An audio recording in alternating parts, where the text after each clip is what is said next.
I've been given the coolest opportunity of my career to turn this pine wrap pond into a food growing hillside. Follow me over here, I'll show you how we're gonna get started. Excuse me, sir. Do you have time to talk about your car's extended warranty? Before we plant a single tree, I've decided to bring in a site services expert to figure out what the best way to deconstruct this pond is and whether we should be doing terraces, swales, or just a gradual hillside. What's the name of your company? Cumberland Site Services. Cumberland Site Services. There's nothing in here that'll bite you. Everything else locked up. There's an emu and an old dog. Originally it was a jump. My guy, we had a little depression where some frogs, it would hold water. Right. And I'm like, told Cody, take the excavator and dig it out a little bit. And I'm picturing like 6 feet. And by the time he's done, I've got a 20-foot hole. Oh, nice.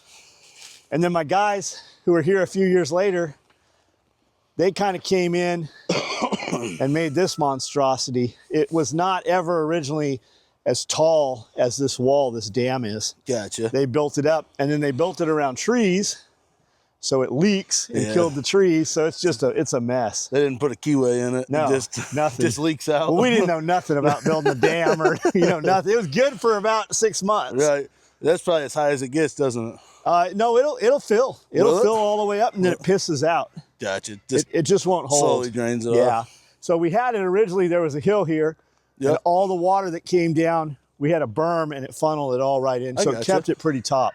I got you. But I think what I want to do is kind of push all of that dirt into the hole. Yep. Push this dirt kind of into the hole and then kind of level it. Or maybe even terrace it, I don't know. I mean, really, are you trying to keep this bank steep like that? No, not at all. I would put all this back in here. That way you got a gradual slope going back down to your flat ground. Yep. And you're not washing as bad. Because I'm sure you get those heavy rains, I'm sure this washes pretty significantly, doesn't it? Not too bad. The topsoil will, but I mean, right. As long as we have a grass in it or something. Once you get to that red dirt, it doesn't wash too bad. Everything here is chert originally. Okay. And then we have, like no exaggeration, there's 1,000 dump trucks of wood chips. And they just rotted over time and became soil. Gotcha. So as long as we got grasses or roots in there, right, it holds it all in place. Nice. Like we don't have any washing this way. Right. We only have washing this way. And it's just because there hasn't been anything there for, a year. Right. The goal is to make it into productive growing medium. Clearly they're berming up this so that way we can plant it. We're gonna talk possibly either loblolly pine, black locust, and on the other side will be bamboo to keep out the sound and the deterrence from trespassers and people walking by. But on this side, the whole goal is to create it into a productive growing zone. So hopefully we can get this into the ability to alley crop it where we've got chicken tractors and a sheep tractor that you can keep in it. And so the thought is at least 30 feet in between rows of trees. So we already have one row that does the perimeter, cut back another 20 to 30 feet. So that way we can then run the sheep or the chickens on either side. And then in between those, we would run, our annuals, whether it's going to be tomatoes or sweet potatoes or whatever that's going to be. Right, right. And it's all, doesn't have to be used, but we want to set it up that way. And so 30 foot back off of the edge row there is going to be essentially to where the IBC toad is in the first one. And then another 30 foot back, we're almost where the second pine is there. How many rows are you trying to go? As much many as you as can we get? can fit. So my thought is probably 3, but I don't know. I mean, really, with how much, if you're looking just to fill this in, I'd drain it out and get another hoe here and just put it all back over in it. So there's more dirt here than came out of here. We have a way bigger pond in the back. Okay. A lot of that dirt traveled here to build this. Gotcha. So this has a drain already. We can drain this anywhere we want to put this water. Okay. And it'll drain it down 12 feet, which is about the floor. Okay. Okay. Yeah. I mean, that's where I'd start. That would honestly, I bet you could get, if you were to take out where they're standing to where we're standing, this berm back, I bet you that's going to fill that back hole. Then you'd have to start losing some of this other dirt to level it out. Not even level it, to just slope it gradually. Right. So then you could still plant in it or do what you want. You know what I'm saying? Because you're never gonna get it all level. Obviously, it's gonna be I don't need it level. Right. You just, want need it sloped it gradually. kind of flat, like right. kind of smooth, not flat. Yep. Just so we can move across it with, you know, a mower or whatever. Oh yeah. No, that's I mean, that's really a pretty easy task, honestly. We'll pull all those pines so we'll have more sun to the ground. Yep. Essentially everything's going. The concern that I have is that we don't want to go too much on grade where we're going to create mudslides before we get a good root mass in the ground. Right. And are we going to do terraces? Are we going to do swales? Or would it be more beneficial just to have a gradual grade from top to bottom? And then is that just dependent on how much dirt we have left? Or can we plan now for a just gradual slope? So I think a gradual slope would be beneficial because then it's more visually appealing. And then we could do slight terraces, which then would give us more surface area, where we could plant into the hillsides of the terraces. But it's all. I am not an expert in any of this, and all this looks really cool to play with. But at the end of the day, we're talking tens to $100,000s of dollars, possibly in work to damage it if we have a fault of a hillside mudslide, which with the monsoons we get already happens with the great nutrients that come off of the chicken coops and everything already fills into the driveway now. Right. This would be possibly either steeper or less of a steepness depending on how much soil's here. So without draining the soil, I mean, we're talking, would you say, another 15 foot from the water's edge here down? 12, yeah, 12 yeah, feet? probably 12.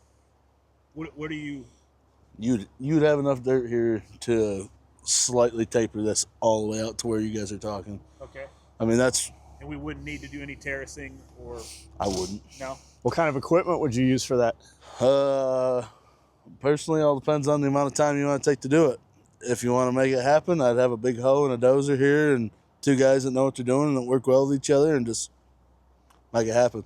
How long is that project? Like a wild ass guess. You ran two pieces of equipment, two guys that are pretty sharp. I'd say within a week you'd be done. Yeah. That'd be my suggestion as a big hoe. Take the other side over here behind the pines and push that this way, or does that stay as it is? I mean, really, I would want to shoot grade on it. You know what I'm saying? So you could see, looking that way, it looks like you could send water that way. And I don't know what's over here. Is there a culvert that's over here? No. You're looking at the culvert. Oh, okay.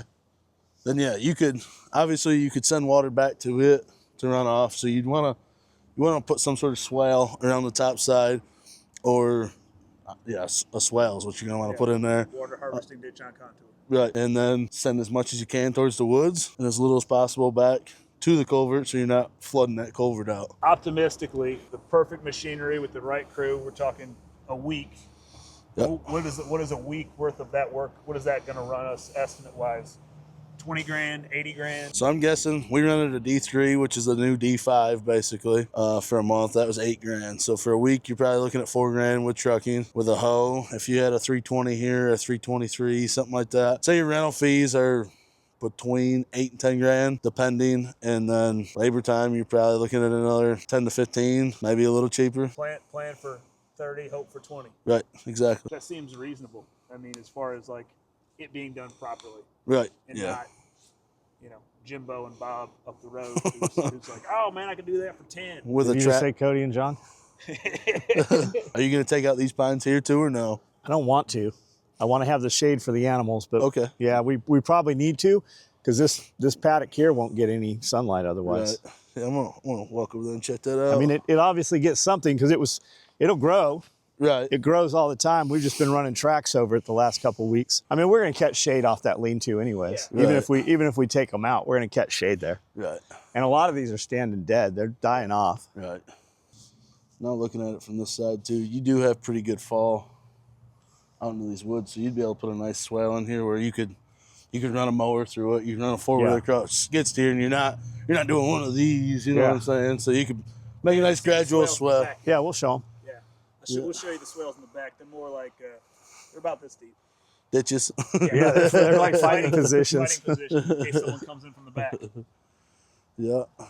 Now, did y'all put that dirt on that side there? I just put that dirt Okay. there. So we had trees. We had good concealment all the way through, we couldn't see out of here at all, which meant nobody saw in here. Right. When you're driving up, you didn't know all these lights were in here at night. And as they started cutting it back, everybody can see in. So I just kind of stood back here at night, and if I saw headlights, I started piling dirt there. Gotcha. So my original thought was we're going to berm it up and just put something in it, bamboo or something. So we already have the elevation when it starts growing, so we're a year ahead. Right.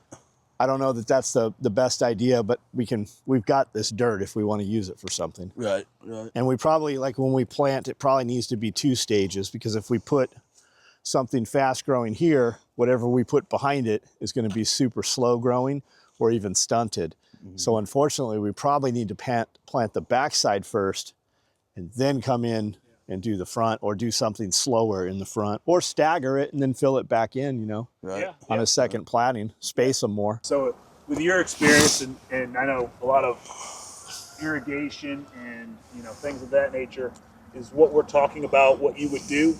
Bamboo the other side, put something here, evergreen on the front side, like I think loblolly pine, or even maybe I'd have to, you know, look at my permaculture books, but I think instead of red cedar, there's white cedar, which isn't the same genus, so it doesn't have the fungus, but it would be evergreen, looks nice.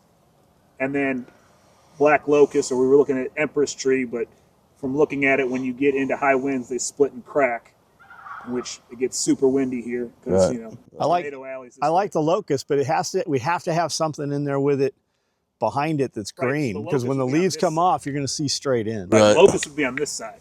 And my thought is to have it here, and you could pollard it, and then it's useful for wood. Yep.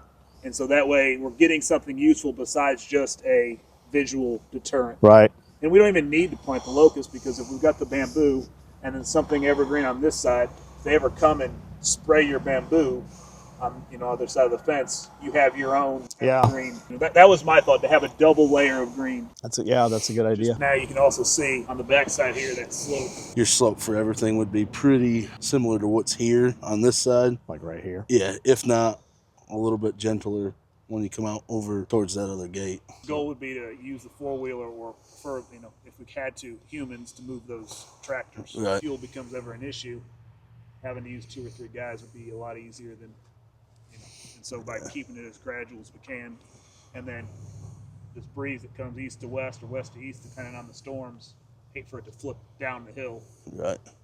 Yeah, especially, I mean, that kind of rolls right there, you could lose a lot of dirt from the edge of this roll to that bucket out there. Yeah. I mean, just in that, obviously it's flat now, but if you wanted to keep that consistent all the way out through there, you could really give her one of these numbers, you know what I'm saying? Especially when you pull them trees out, you're going to lose a lot of dirt in them stumps. That takes more dirt than what people think, so.